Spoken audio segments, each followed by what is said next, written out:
우리가 살아가는 인생이 비참한 것은 우리가 항상 싸워가는 인생이기 때문입니다.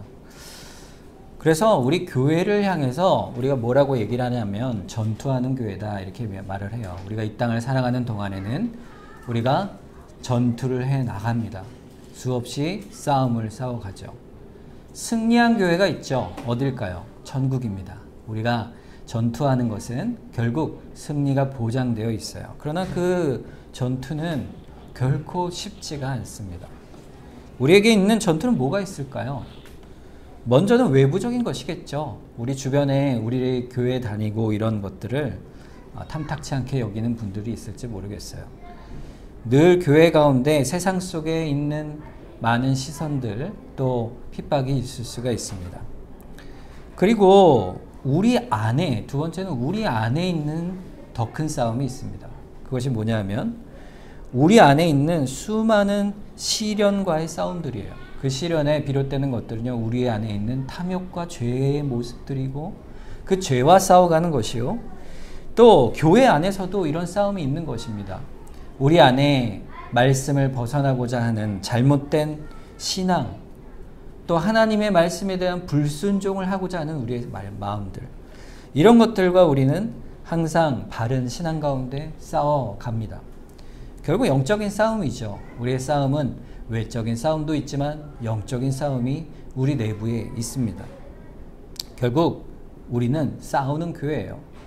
그런데도 교회는 복됩니다. 왜냐하면 그럼에도 불구하고 하나님은 모든 세상의 만물의 역사 속에서 하나님의 백성을 보호하시고 지켜가시기 때문입니다. 오늘 시편 46편은 그것에 대한 말씀이에요. 교회를 하나님이 얼마나 사랑하시고 붙드시는가.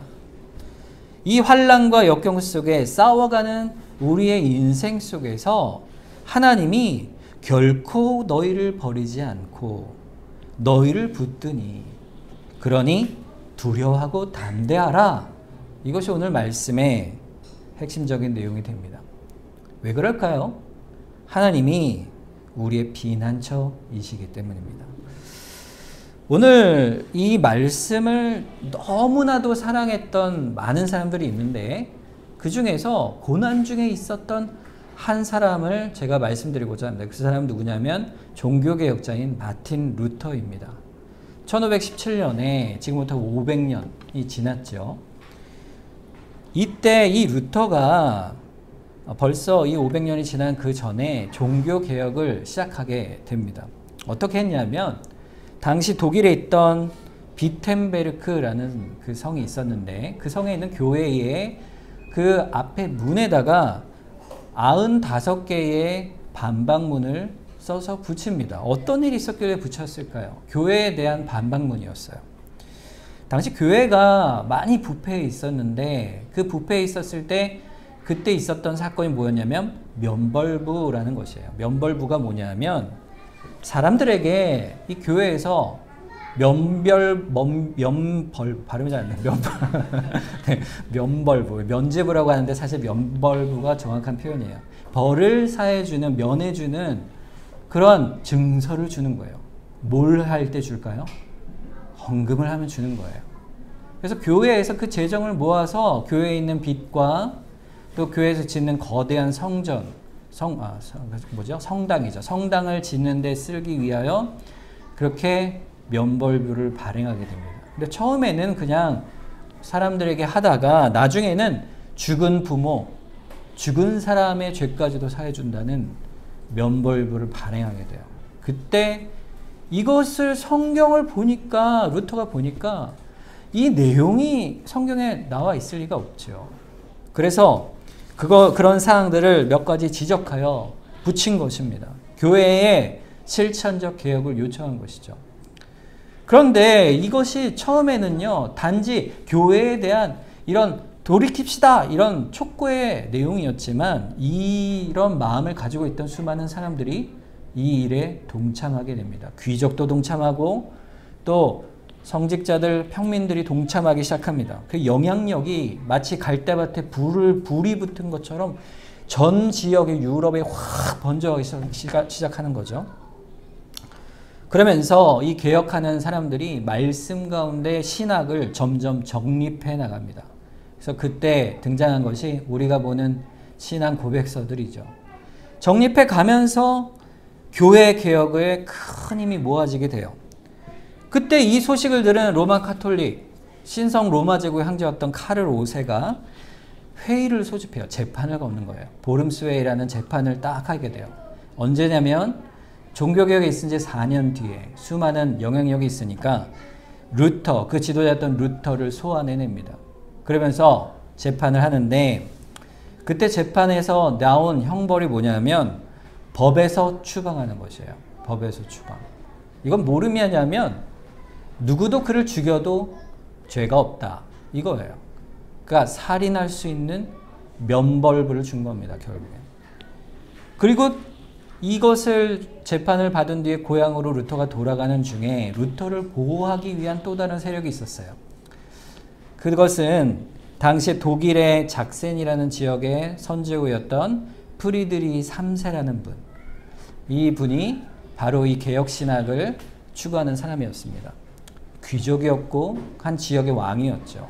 그 사람이 루터를 보호해내기 위해서 어떻게 하냐면 루터가 고향으로 갈 때 그를 납치해 갑니다. 그러니까 외부적으로 볼 땐 납치지만 결국 뭐죠? 보호하기 위한 것이죠. 그래서 그를 데려다가 바르트부르크라는 독일의 한 성에다가 그를 가두는데 사실 보호죠. 보호를 하게 되는 거예요. 안전한 요새였어요. 이 바르트부르크 성은 절벽 가운데 굉장히 단단한 성으로 지어진 곳이에요. 아주 또 구석의 시골에 있어서 사람들이 접근하기 어려운 곳이에요. 그곳에 루터를 보호합니다. 누가 하신 일이겠어요? 하나님이 하신 일이죠. 그 95개조 반박문 하나에서 시작된 그 불씨가 하나님께서 교회를 개혁하고자 하는 그 뜻이 불일 듯 일어나서 그렇게 루터를 통하여 종교개혁이 일어납니다. 루터가 거기에 있던 9개월 동안에 무슨 일을 했을 것 같으세요? 9개월 동안 그가 한 일은요, 성경을 번역하는 일이었어요. 당시의 성경이, 우리는 성경을 너무 쉽게 보고 읽죠. 근데 당시에는요, 자기 나라 말로 볼 성경이 하나도 없었어요.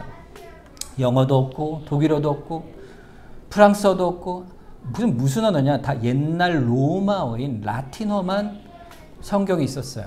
근데 이 라틴어 성경은 번역도 미신적인 부분이 많이 들어있어서 잘못된 오역이었기 때문에 그걸 읽는 사람도 해석하기 어렵고 또 평민들은 라틴어를 모르잖아요. 그래서 라틴어 성경을 읽을 수가 없었습니다. 즉 미신이 판치는 그러한 교회의 모습이 당시에 있었던 거예요. 그래서 이걸 개혁하기 위해서 루터가 생각한 가장 좋은 방법이 뭐겠습니까?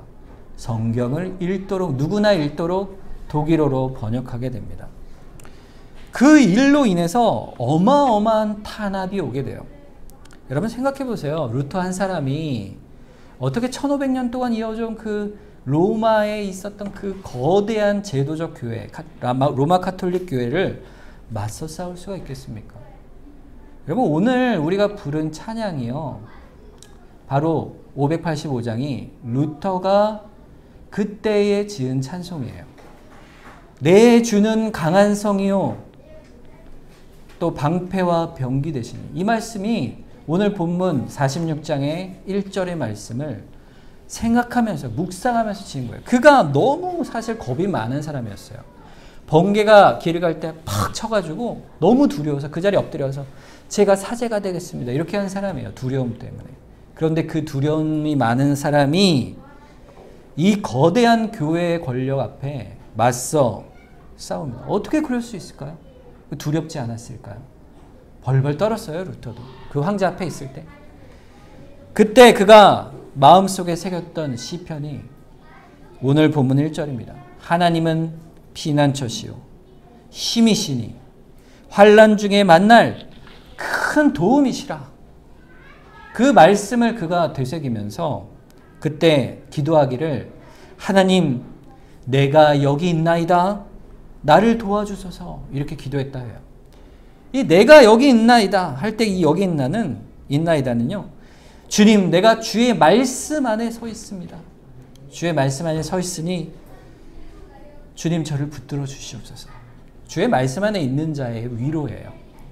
그때에 그가 찬송을 만들어 부른 거예요.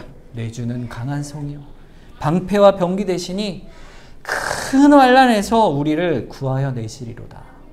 주님의 약속의 말씀을 기억한 거예요. 시편 46편은 그러니까 우리에게 똑같은 말씀을 주시는 거예요. 하나님은 우리의 피난처십니다. 하나님은 우리의 힘이십니다. 하나님은 환난 날에 만날 큰 도움이십니다. 결국 뭐예요? 우리 인생의 구원자는 오직 주님, 오직 한 분뿐이십니다. 어떤 때라도. 오늘 2절과 3절에 나오죠. 그러므로 땅이 변하든지 산이 흔들려 바다 가운데 빠지든지. 이게 무슨 말이에요? 지진이 나고 산이 바다 가운데 빠진다는 게 얼마나 천지가 뒤집히는 일이겠어요. 바닷물이 솟아나고 뛰놀든지 그것이 넘침으로 산이 흔들릴지라도 우리는 두려워하지 않습니다. 천지가 개벽하는 거죠. 여러분, 눈에 보이는 가장 무서운 경험 어떤 경험이 있으세요? 저는요, 바이킹 탈 때 너무 무서웠어요. 저는 제 아내가 억지로 타자 그래서 젊었을 때 타봤는데 저는 완전 온몸이 하얘지는 그런 경험을 했습니다. 근데 저희가 배 타는 것도 무서워요. 배를 탔는데 예전에 파도가 치니까 배가 막 이렇게 흔들리는 거예요. 작은 배였던 것 같은데 그때. 근데 이 파도에 흔들릴 때 마음속에 어떤 마음이 드냐면 주님 살려주십시오. 그런 생각이 드는 거예요. 근데 여러분 지진이 난다고 생각해 보세요. 우리나라에 요즘 지진이 많잖아요. 지진이 나면 얼마나 무서울까요? 그때는요, 피할 마음조차 들지 않을 것 같아요. 이런 지진 속에서도 우리가 두려워할 텐데, 천지가 완전히 뒤집혀버리는 그런 두려움이 있으면, 두려운 환경이 있으면, 우리 어떻게 하겠습니까? 무서워 벌벌 떨겠죠. 그런데, 오늘 말씀에 뭐라고 되어 있어요? 하나님이 우리 피난처시오, 힘이시오, 도움이십니다. 여러분, 실제로 그런 날이 올 거예요. 언제죠? 주님이 오시는 날. 그때가 되면요, 새하늘과 새 땅으로 다 변화될 거예요. 뒤바뀔 거예요. 그때 우리는요, 뭐라고 외칠까요? 우리는 두려워하지 않습니다. 오직 주님이 우리의 구원이십니다. 그때 그렇게 외칠 거예요. 하나님은 나의 피난처십니다. 우리가 이 땅을 살아갈 때 6절처럼 대적들이 우리를 무너뜨리려 할 수도 있어요. 문나라가 떠늘며 왕국이 흔들렸더니 그가 소리를 내시며 땅이 녹았도다. 문나라가, 세상이 교회를 핍박합니다. 루터가 있던 상황이 그렇죠. 루터를 죽이려는 수많은 세력들이 있었어요. 그럴 때 그가 두려움 속에 주님은 나의 피난처십니다. 그렇게 말하고 있는 것이죠. 그래서 본문 9절에 보면 그가 땅끝까지 전쟁을 쉬게 하시며 활을 꺾고 창을 끊으며 수레를 불사르시는도다 그랬어요. 어떠한 전쟁과 공격 속에서도 활과 창과 수레가 온다 해도 결코 교회를 넘어뜨리지 못한다. 그 선언을 하시는 거예요. 하나님이, 왜냐하면 우리 피난처이시기 때문입니다. 그래서 오늘 본문 46절에 보면요, 3절에 걸쳐서 반복적으로 하시는 말씀이 있어요.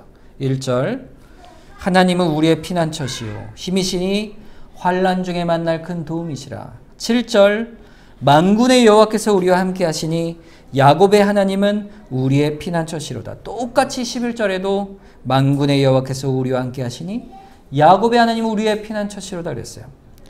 한마디로 얘기하면 뭐죠? 피난처시다. 피난처시다. 여러분, 하나님은 우리의 피난처십니다. 어떠한 일에도 피난처예요. 하나님이 계시면 내가 이 상황을 그냥 외면할 수 있어. 그냥 눈을 가려버리는 말이 아니에요. 눈을 가리라는 말이 아니고 우리에게 닥치는 모든 상황을 그대로 맞닥뜨리는 거예요. 맞닥뜨리면서 그 모든 마귀의 세력과 위협 속에서 그럼에도 불구하고 두려워하지 말라 말씀하시는 겁니다. 이 말은요, 다른 말로 하면 이런 거예요. 도망치지 말아라. 우리에게. 믿음을 타협하지 말라. 믿음을 포기하지 말아라. 예수 그리스도 안에 있는 신앙을 포기하지 마라. 그 교훈을 따라 살 것을 포기하지 말라. 그것이 우리에게 두려워하지 말라는 말씀에 담겨 있는 의미입니다. 어떻게 그럴 수가 있을까요? 그것은 하나님이 계시기 때문에 그래요. 하나님이 계시기 때문에. 오늘 7절과 10절에 보면 그 하나님이 어떤 분이시기 때문에 그럴 수 있을까에 대한 말씀을 하고 있습니다. 첫째는 7절과 11절에 하나님에 대해서 뭐라고 얘기하냐면 만군의 여호와시다 그랬어요. 만군의 여호와. 그럼 만군의 여호와가 뭐냐면 군대의 여호와란 뜻이에요. 하나님은 능력의 하나님이란 뜻입니다. 세상 만물을 창조하시고 온 세상 만물을 다스리시는 능력의 하나님이시며 또 만드신 온 만물을 보존하시고 자기 뜻대로 다스려 가시는 그 전능하신 하나님을 말하는 것이에요. 그게 뭘까요? 만군의 여호와란 뜻이에요. 이사야 45장 12절 말씀에 보면 내가 땅을 만들고 그 위에 사람을 창조하였으며 내가 내 손으로 하늘을 펴고 하늘의 모든 군대에 명령하였다. 하늘의 하나님의 만군의 여호와 되심을 선포하고 있어요. 하나님은요 만물의 주인이세요. 그래서 하나님이 피난처신 거예요. 두 번째 표현이 있습니다. 7절과 11절에 보면 또 뭐라고 되어 있냐면 야곱의 하나님이시다 되어 있어요. 우리 하나님은 어떤 하나님이실까? 야곱의 하나님이란 말은요 아브라함의 하나님이란 말과도 연결이 되죠. 아브라함에게 주신 복의 근원이 되고 하나님의 백성으로 너의 후손을 세우겠다 말씀하신 그 약속을 야곱을 통해 이루어 주십니다. 그래서 결국 교회에 우리의 언약을 주신 하나님이심을 말씀하고 있죠. 그런데요 또 다른 의미가 있어요. 야곱의 하나님 속에는. 여러분 야곱이 어떤 사람인지를 기억해 보십시오. 야곱이 어떤 사람이었죠? 야곱을 보면요 하나님이 어떤 하나님인지가 분명해집니다. 그분은 긍휼의 하나님이세요. 야곱이 살아온 인생을 본인이 이렇게 표현합니다. 창세기 47장 9절에 보면 야곱이 바로에게 아뢰되 내 나그네 길의 세월이 130년이다. 내 나이가 얼마 못 되니 우리 조상의 나그네 길의 연조에 미치지 못하나 험악한 세월을 보내었다. 이렇게 말하고 있어요. 130년 여러분 살고 싶지 않으세요? 130년 사는데 야곱이 그 인생을 돌아보니까 험한 인생이었다. 이렇게 얘기하는 거예요. 왜 그랬을까요? 왜 야곱의 인생이 순탄하지 않고 험했을까? 그 이유는요. 한 가지입니다. 야곱이요. 그 이름처럼 속이는 자였기 때문이에요. 시작부터 죄인이잖아요. 자기 아버지 이삭을 속이고 형을 속여서 장자권을 빼앗았던 자인데 그런데요. 보세요. 야곱이 아무리 꾀가 많고 속일 수 있는 능력이 있다 해도요. 그도 어떤 자예요? 속임을 당하는 사람이에요. 아무리 제 아무리 난다 하는 사람도요.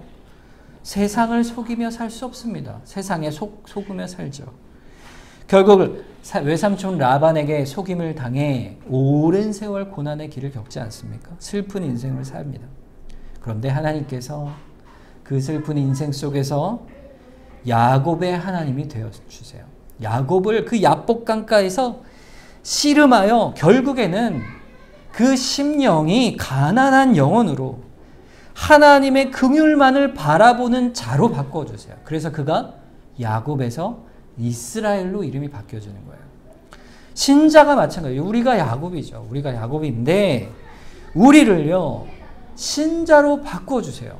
야곱으로 바꿔주세요. 이스라엘로 바꿔주세요. 이사야 42장 1절에서 4절에 보면요. 주님의 사랑이 이렇게 표현되어 있어요. 내가 붙드는 나의 종, 내 마음에 기뻐하는 자, 곧 내가 택한 사람을 보라. 내가 나의 영을 그에게 주었은즉 그가 이방의 정의를 베풀리라. 그가 외치지 아니하며 목소리를 높이지 아니하며 그 소리를 거리에 들리게 하지 아니하며 상한 갈대를 꺾지 아니하며 꺼져가는 등불을 끄지 아니하시고 진실로 정의를 시행할 것이며 그는 쇠하지 아니하며 낙담하지 아니하고 세상에 정의를 세우기에 이르기를 섬들이 그 교훈을 앙망하리라. 누구에 대한 말씀이죠? 고난의 종인 예수 그리스도께서 우리에게 주시는 구원의 말씀이에요. 하나님께서 예수 그리스도께서 우리를 고쳐가실 때 상한 갈대와 같고 꺼져가는 등불의 그 심지 같은 우리의 죄악되고 연약함까지도요, 하나님께서는 바꾸어 가시는 분이세요. 그래서 그분이 우리의 피난처신 것입니다. 세 번째로 7절과 11절에 하나님은 우리와 함께 계시는 하나님이세요. 우리와 함께 계시는 하나님. 열왕기상 8장 30절에 보면 주의 종과 주의 백성 이스라엘이 이곳을 향하여 기도할 때 주는 그 간구함을 들으시되 주께서 계신 곳 하늘에서 들으시고 들으사 사하여 주옵소서 그랬어요. 하나님은요, 우리가 어디 있든지 우리의 기도를 들으시는 하나님이세요. 우리의 탄식을 들으시는 하나님이세요. 그 하나님이심을 솔로몬이 기도하고 있는 것이죠. 예수님께서도 마태복음 18장 20절에 두세 사람이 내 이름으로 모인 곳에는 나도 그들 중에 있다 그랬어요. 우리와 항상 함께 하시되 우리가 예배로 모인 이 자리에 주님께서 함께하고 계십니다. 그분이 누구시라고요? 예수 그리스도세요. 마태복음 1장 23절에 그래서 보라 처녀가 잉태하여 아들을 낳을 것이요 그 이름을 임마누엘이라 하리라 하셨으니 이를 번역한즉 하나님이 우리와 함께 계시다 말씀하고 있어요. 예수님께서는요 임마누엘이세요. 우리와 항상 함께 하세요. 그러니 우리에게 말씀하시는 거예요. 내가 너의 피난처가 아니냐. 그러니 너희가 두려워하지 말라 말씀하고 있는 거예요. 두려워하지 말라. 세상이 뒤집혀도 두려워하지 말라. 내가 너의 힘이라. 내가 너의 도움이라 말씀하고 있는 것이에요. 그래서 오늘 말씀이 우리의 피난처십니다. 하나님은 우리의 힘이십니다. 환난 중에 만날 큰 도움이십니다. 선언하는 거예요. 근데 우리는 항상 그거를 잊어버려요. 그걸 잘 보여주는 한 사건이 있습니다. 마가복음 4장에 가면요, 예수님과 제자들이 배를 타고 갈릴리 호수를 건너고 있을 때였어요. 이 갈릴리 호수는요, 이 해발, 그러니까 바다보다 이게 낮습니다. 해발이 낮아요. 그래서 저지대에 있습니다. 그래서 그 건조한 땅에서 바람이 이렇게 낮은 지역으로 세차게 불어오거든요. 그래서 이 갈릴리 호수는요, 잔잔하다가도 갑자기 순간 바람이 휘몰아쳐서 파도를 일으키는 그런 곳이에요. 그래서 갈릴리 호수에 가면 광풍이 불 때가 있어요. 그런데 예수님과 제자들 배를 타고 바다를 건너는데, 이 갈릴리 호수를 건너는데 갑자기 광풍이 불어오는 거예요. 이 배를 타는데 이 배의 파도가 갑자기 막 덮쳐오면서 배에 물이 차는 겁니다. 정신이 없죠. 물을 떠내는 거예요. 막 퍼내는데 이제 죽을 것 같은 거예요. 그런데 그 순간에 주무시는 분이 계셨어요. 누굴까요? 예수님이셨어요. 너무 피곤하셨나 봐요. 배 고물에 이렇게 베개를 베고 그 순간에도 주무시고 계신 거예요. 그러니까 제자들이 너무 무서우니까 예수님을 깨우는 거예요. 예수님 어서 주님 어서 일어나십시오. 우리를 돌아보지 않으십니까? 그래서 주님이 일어나셔서 아 그랬니? 아 내가 미안하다. 내가 잠잠케 해줄게. 이렇게 하셨을까요? 뭐라고 하셨냐면 마가복음 4장 39절에 예수께서 깨어 바람을 꾸짖으시며 바다더러 이르시되 잠잠하라 고요하라 하시니 바람이 그치고 아주 잔잔하여지더라. 그러면서 40절에 이렇게 제자들에게 말씀하세요. 어찌하여 이렇게 무서워하느냐? 너희가 어찌 믿음이 없느냐 하셨어요. 여러분 우리가 못 보는 게 있어요. 우리가 폭풍이 불잖아요. 그럼 뭘 보죠? 파도가 보이죠. 베드로도 그랬잖아요. 물 위를 걸어갈 때 예수님을 바라보지 않는 거예요. 예수님이 함께 계시거든요. 그분이 말씀하시는 잠잠케 되거든요. 주님이 옆에 계시니 우리가 사실 주께서 우리를 보호하고 계시고 그 사실이 뭐가 분명합니까? 주님이 함께 하신 그것이 분명한 답이 아니겠어요? 제자들이 41절 이렇게 말해요. 그들이 심히 두려워하여 서로 말하되 그가 누구기에 바람과 바다도 순종하는가. 우리가 그런 거예요. 두려워하는 거예요. 주님이 누구신가? 우리가 기억하지 못하는 거예요. 두려워합니다. 우리의 피난처시에요. 우리의 힘이세요. 우리의 도움이세요. 그래서 우리는 주님이 함께 하심을 기억해야 합니다. 우리가 이 인생의 피난처시요 힘이시요 도움이심을 어떻게 그럼 기억할 수 있어요? 어떻게 그 믿음을 가질 수 있을까요? 오늘 보면 4절을 보세요. 한 시내가 있어 나뉘어 흘러 하나님의 성 곧 지존하신 이의 성소를 기쁘게 하도다 그랬어요. 이 한 시내는 뭐냐면요. 하나님의 성, 즉 예루살렘 성이죠. 제가 예루살렘에 간 적이 있는데 거기 성전에 가면요. 그 성에 가면요. 그 안쪽에 밑에 보면 약간 지하 같은 데로 내려간 계단이 있어요. 내려가면은 이렇게 지하 같은 데 이렇게 기둥들이 서 있고 돌들이 이렇게 있는 이렇게 회랑 같은 데가 있는데 거기에 물이 쫙 고여 있습니다. 아주 맑은 물이 있어요. 시원합니다, 물이. 아주 시원해요. 그게 무슨 물이냐면 히스기야의 수로예요. 히스기야의 수로. 히스기야 때 우리가 이사야서를 공부한 분들이 계신데 히스기야 때 아수르가 북이스라엘 쳐들어오고 남유다도 예루살렘 성도 포위하여 쳐들어올 때가 있었어요. 근데 히스기야가 그 포로된 성에서 살아남기 위하여 수로를 팝니다. 바깥에 예루살렘 바깥에 한 500m 있던 기온샘이라는 샘이 있는데 이 샘을 파는데 위로 판 게 아니고요. 지하수를 팠어요. 지하를 파요. 그때 어떻게 파는지 모르겠어요. 지금부터 한 2700년 전인데 그 속에 지하를 수로를 파서요. 지금도 그 물이 흘러가고 있어요. 그때 아수르가 사내립이 와서 포위하였을 때 그들이 살아남을 수 있었던 이유는 지하로 흐르는 그 생명 샘물 때문입니다.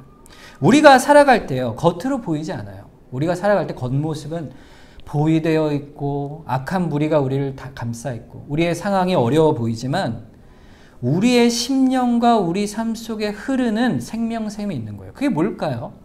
바로 성령님이세요. 성령님이 주시는 주의 말씀의 은혜입니다. 우리가 성령이 주시는 말씀의 역사하는 은혜가 우리 삶에 생기를 돌게 하고 생명을 부어주셔서 우리가 닥치는 삶 속의 어려움과 고난 속에 전쟁 속에서 죄악에 휘몰아치는 모습 속에서 비참함 속에서 생명을 얻고 살아갈 수가 있는 거예요. 요한복음 4장 24절 하나님은 영이시니 예배하는 자가 영과 진리로 예배한다 그랬죠. 하나님 앞에 예배하는 사람은요. 그 말씀의 선포를 통하여 예배 속에서 생명을 얻는 겁니다. 누구를 통해? 성령을 통해서. 그 진리의 말씀을 통해. 거기에 생명이 있는 거예요. 우리가 지금 예배로 나온 이 자리가 무슨 자리예요? 생명의 자리인 거예요. 우리 인생이 그 시내가 우리의 삶 속에 있는 것입니다. 그런데 우리는 자꾸 떠나려고 해요. 예레미야서 2장 12절과 13절에 보면 너 하늘아 이 일로 말미암아 놀랄지어다 심히 떨지어다 두려워할지어다 여호와의 말씀이니라 내 백성이 두 가지 악을 행하였나니 곧 그들이 생수의 근원 되시는 나를 버린 것과 스스로 웅덩이를 판 것인데 그것은 그 물을 가두지 못할 터진 웅덩이들이라 그랬어요. 하나님께서 이스라엘이 하도 우상을 많이 섬기고 죄를 지니까 생수의 근원되는 나를 버렸다 이렇게 말씀하세요. 그리고는 스스로 웅덩이를 파고 잘못된 웅덩이죠. 생명이 없습니다. 그곳에 생수의 근원이 있다. 생수의 근원이 누구세요? 하나님이시잖아요.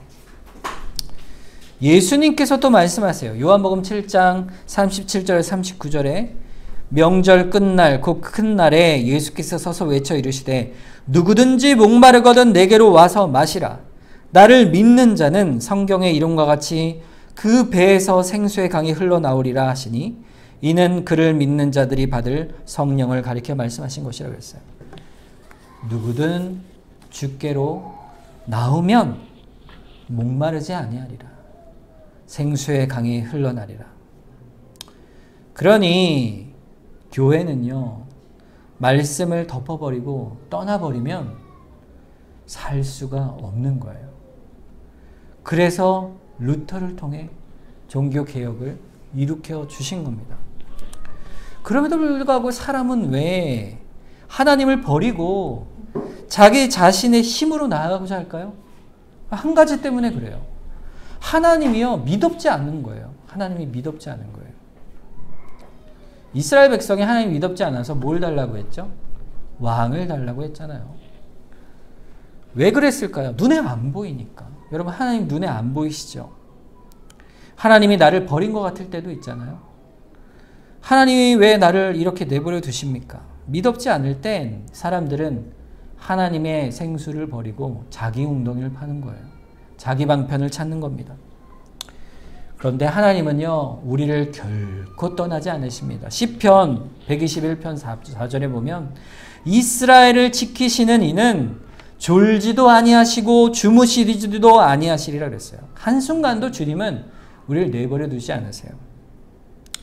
하나님은 우리를 반드시 도우십니다. 오늘 본문 5절에 보면 하나님이 그 성 중에 계심에 성이 흔들리지 아니할 것이라. 새벽에 하나님이 도우시리로다. 언제 도우신다고요? 새벽에 도우신다 그랬어요. 우리가 있는 그 모습이요, 너무 어두운 중에 있어요. 가장 깊은 어둠에 있을 때 이제 절망이구나, 답이 없구나 이럴 때, 믿어봐야 소용이 없다 이렇게 절망이 올 때, 그때에 새벽의 빛이 밝아오는 겁니다.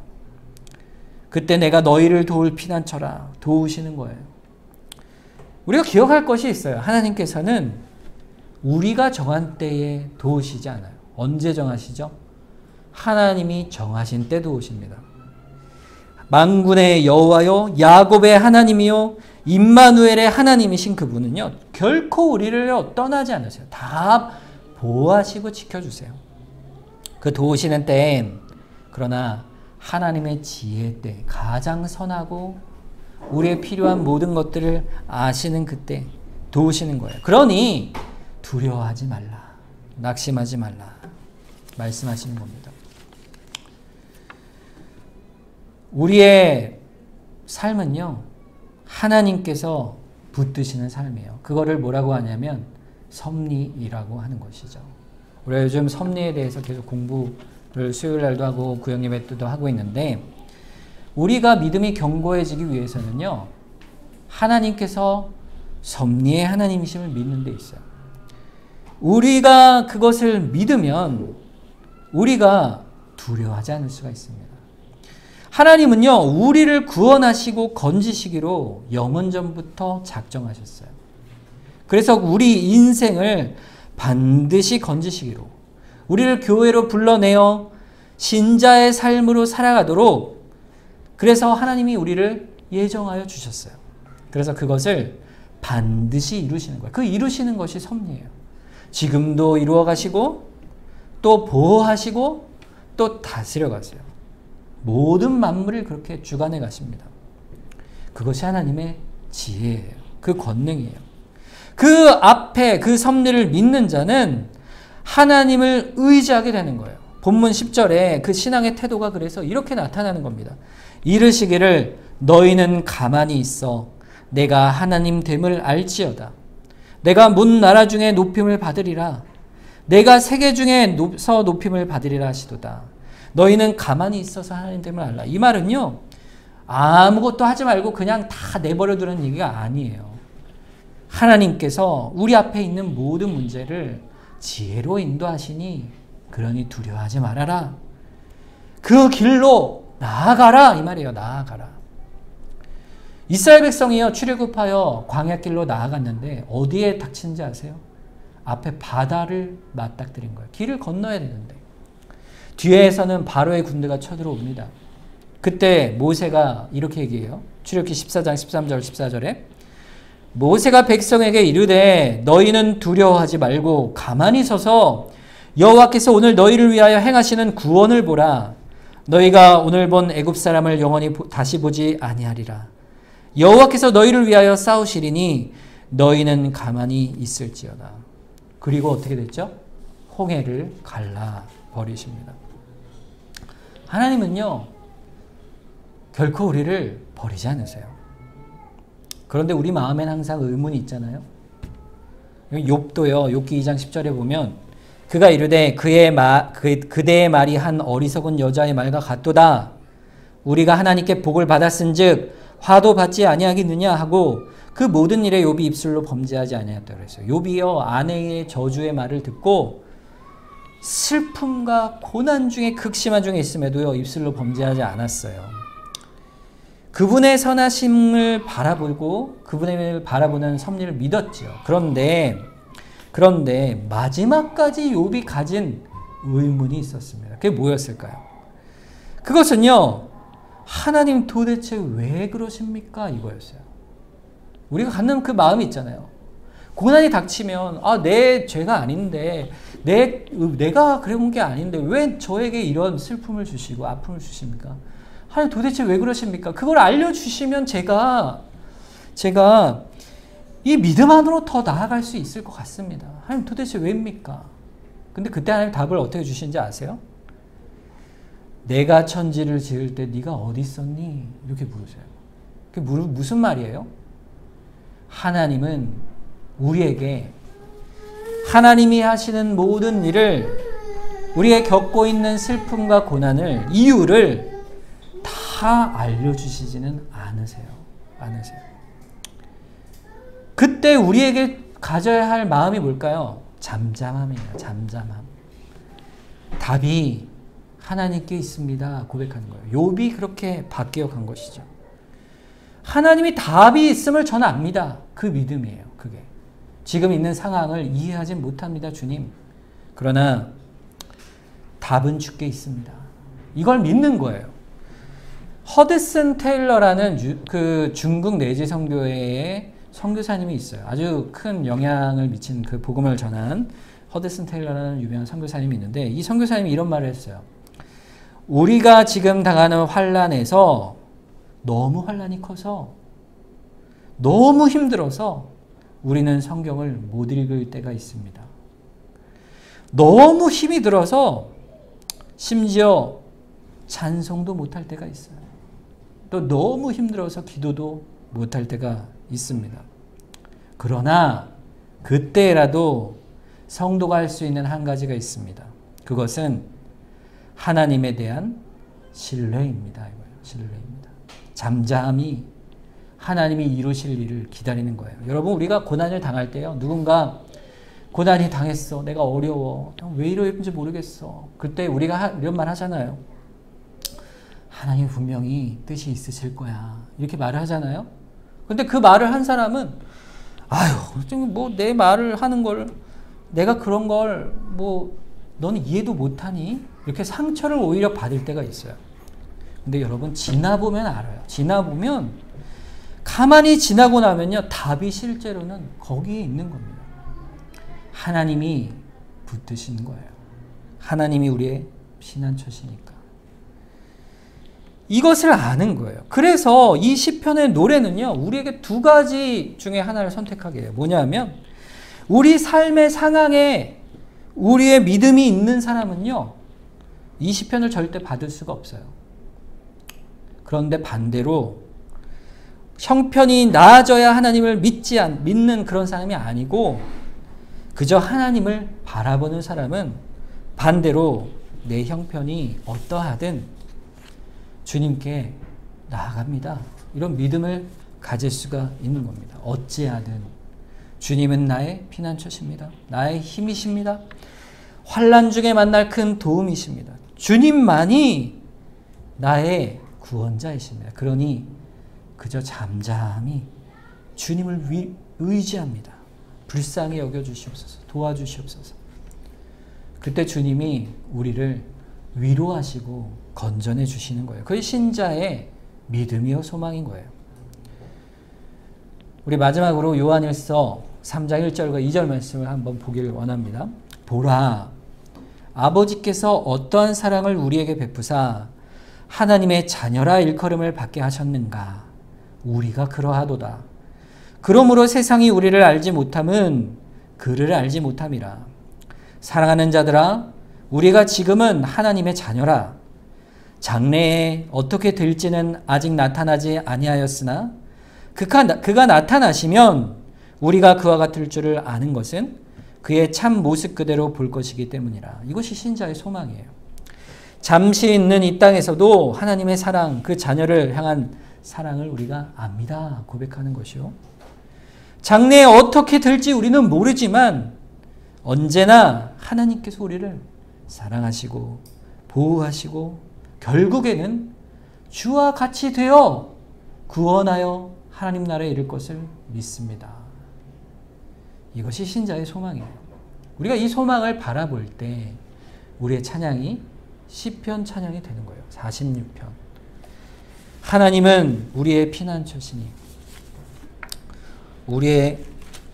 하나님은 우리의 피난처시요 힘이시니 환난 중에 만날 큰 도움이시라. 그러니 우리가 두려워하지 아니하리로다. 그 고백이 우리에게 있는 것입니다. 우리가 계속해서 우리의 당하는 삶의 고난 속에 우리의 신앙을 돌아보는 말씀을 계속 살펴보고 있는데요. 오늘도 그 말씀을 우리가 나눴습니다. 잠잠히 주님의 섭리에 믿음을 붙들고 우리의 피난처시고 힘이시고 도움 되시는 주님께서 반드시 우리를 붙드시고 계심을 우리가 믿으면서 이 시간 우리 합심해서 한번 기도하길 원합니다. 하나님, 우리가 생명수 되신 주님을 의지하고 살아가길 원합니다. 주님만을 바라보는 믿음을 주시옵소서. 우리 살아가는 인생 속의 섭리 가운데 붙드시는 하나님을 바라보는 은혜를 주시옵소서. 말씀을 통하여 성령을 통해 우리를 고쳐주시옵소서. 우리 이 시간 합심해서 한번 기도하겠습니다.